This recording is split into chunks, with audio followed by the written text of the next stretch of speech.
What's going on, everybody? I'm Eric. I'm Paula. We're both professional triathletes, and this is our van tour. All right, our van is a 2008 Dodge Sprinter, which for those of you who don't know is pretty much the same thing as the Mercedes Sprinter, just a different badge on it. We got it because we go on like long day trips for training. We'll go out and we'll swim and we'll bike and we'll run, and we don't necessarily want to come back home in between each of those. So we kind of need like a little mobile rolling base. The other thing that we use it for is we go on training camp.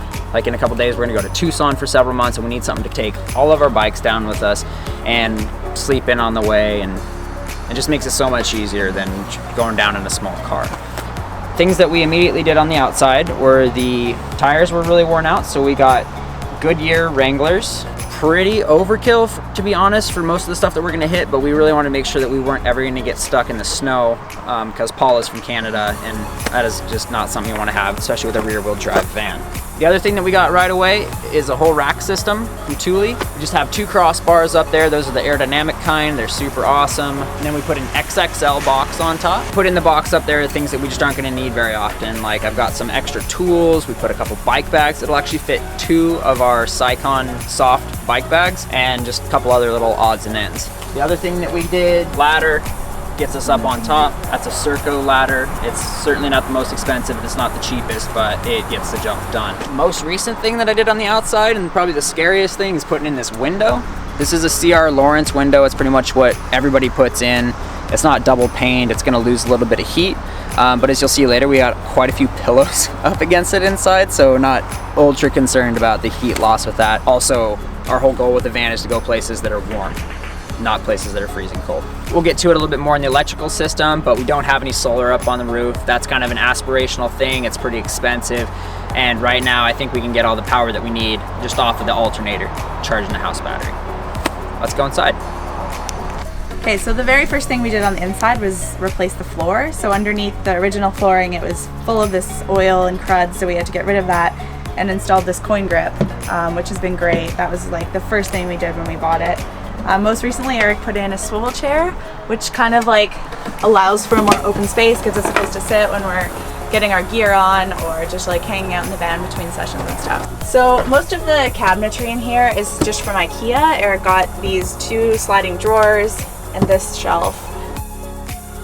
These drawers have latches here, which we use to keep them closed when we're going around corners, etc. And inside we just put our different compartments for organizing. This is all of our coffee supplies. This is just extra van tools and utilities and stuff like that. This is really hard. This is like really difficult. You're doing it. You're doing great. One of the questions we got was what's something that we wish we had in the van that we have at home and can't take with us, and that would be our espresso machine. So we've had to compromise a little bit. We have electricity in the van, so we can use this little baby kettle and an AeroPress, so that's what we use for our coffee when we're on the road. So as you can see, we don't have a sink or a stove or a toilet in here. Instead, we have this portable shower that we can use if we're kind of out in hot weather all day. We can just fill it with water. It uses a foot pump. We have a portable stove just fueled by propane, and we have toilet paper so we can use the woods. Big bottle of sunscreen, Zelios, and this is the drawer where we kind of keep all of our nutrition stuff and our food, so it's a little bit like our kitchen. We got all of our shots, all of our powders, all of our bars, and when we go shopping we'll just load this with food, and that'll be where we keep all of our fuel. Okay, so this shelf is going to be used mostly for storage of like swim bags, jackets, stuff like that. I just got these 2 sliding drawers. This one has all of our rehab stuff in it, foam rollers, stuff like that. This one doesn't have a purpose yet, but I'm sure we'll find something. 2 hooks at the top here where we can hang up swimsuits, hang up swim bags, stuff like that. This shelf up here Eric put up has just some glasses, clocks, speakers, little things like that that we need when we're on the road, just like fueling and stuff in the middle of the day. Another thing Eric installed is this shelf right above the driver's seat. Just like a ton of extra storage up there where we can put extra sleeping bags, towels, camera gear. Not full yet, but I'm sure it will be when we finish packing. Okay, so I'm gonna walk you guys through the electrical system. I helped put the electrical system in, but I was basically just there as my friend Damian installed our electrical system for us. We have a 125 amp hour AGM battery. It's from Lifeline. It's a pretty high quality battery. We really feel like that's going to be enough for what we do, considering we pretty much drive the van every day, and the whole system powers off of the alternator when the van's running. In the event that the van is not running often enough, install the smart charger here, and we can just run this extension cord to somebody's house or to our house or wherever and juice up the batteries pretty quickly. We have a 650 watt inverter. This is from Victron Energy. We can't run like a blender, we can't run our espresso machine. Those things are like 1400 watts, but this was like basically what we could afford. It's going to do most of the things we need, which is charge our laptops, cameras, smaller stuff like that. So we have two outlets in here. We've got one right over here next to the counter, and then we've got one at the back. The other thing that we have going on is this is our voltmeter. Basically tells us where the battery levels are at. You can get a lot fancier versions of this, but our whole thing with the van was basically getting the thing that is going to work and suit our needs, rather than just going crazy and putting in a whole bunch of stuff we don't need. The one other thing that this is going to power is our sound system. I've got most of the electronics for that hidden underneath here. The amp is underneath this, and then around here on the side we actually have the subwoofer, and then we got a couple of new speakers that we just put in up here in the back.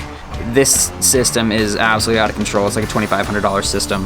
Pioneer gave it to me when I was sponsored by them, and you're just gonna have to stay tuned for how awesome that is. Of course, the main thing that the whole battery powers is our lights and our mood and everything. On, off, dimmer, and then it'll also run our fan. The battery system will basically run the fan on like medium power for like 12 hours or longer. It's plenty of power for that. Okay, another thing that we did when we first got the van was install the bed.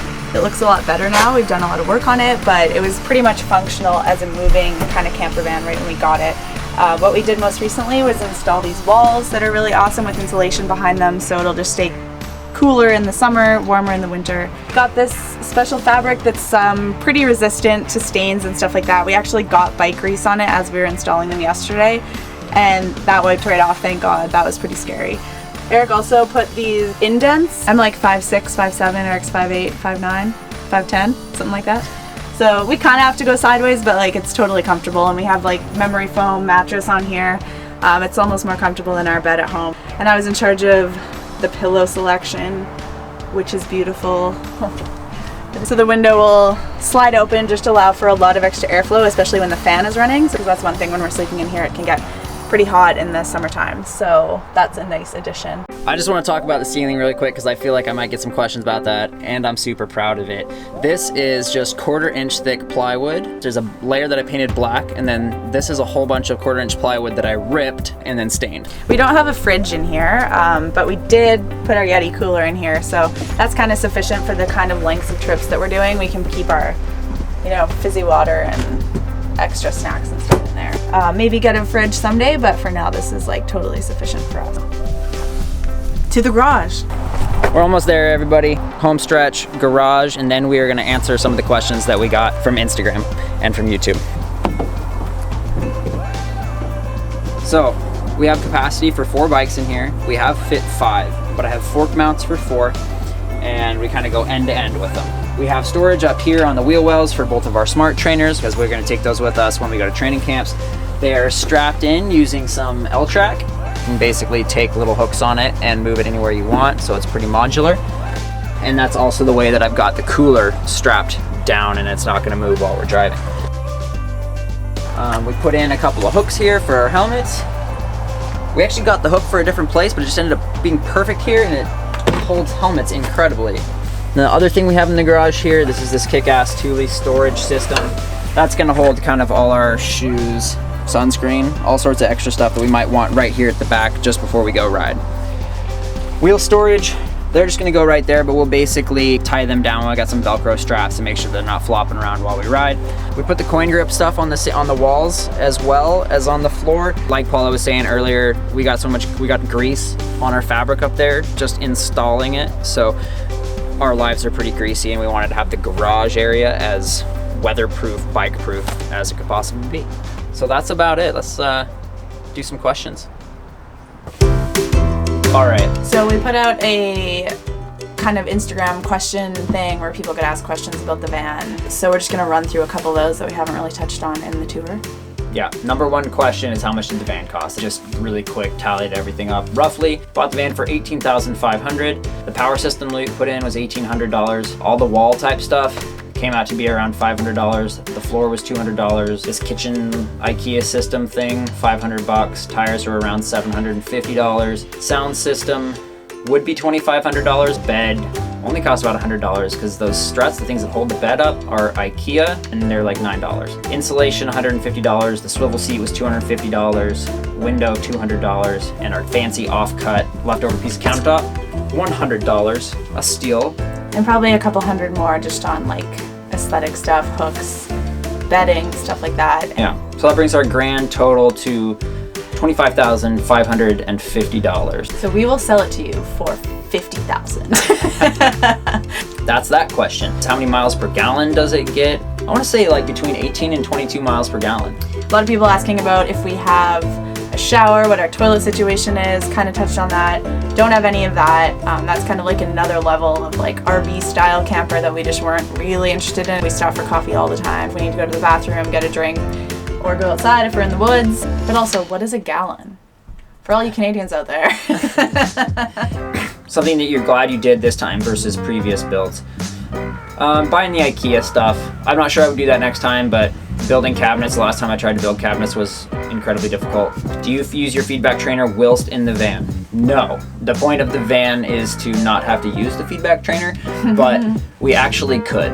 Both of the kicker and the tax could run off of the electrical system in the van if we wanted to. And the tax doesn't actually need to be plugged in to use it, which is kind of sweet. Fonz Etz Wanders, show me all the storage. I think we did that. Kind of showed you all the storage, yeah. And Benoit, are you living/sleeping in it? Living, no. Sleeping, sometimes. Yes. Sort of semi-living-ish. Price for all modifications, did that. What's something you absolutely couldn't take in the van that you'd love to? Our espresso machine.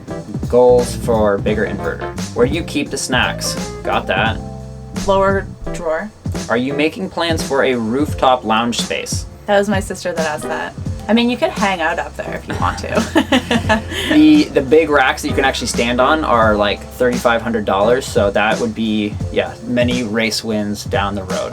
Did you build a guest room in it? No guest room, but there's definitely enough space right here kind of in the walkway to lay down one person. Where do you get your van ideas and inspiration?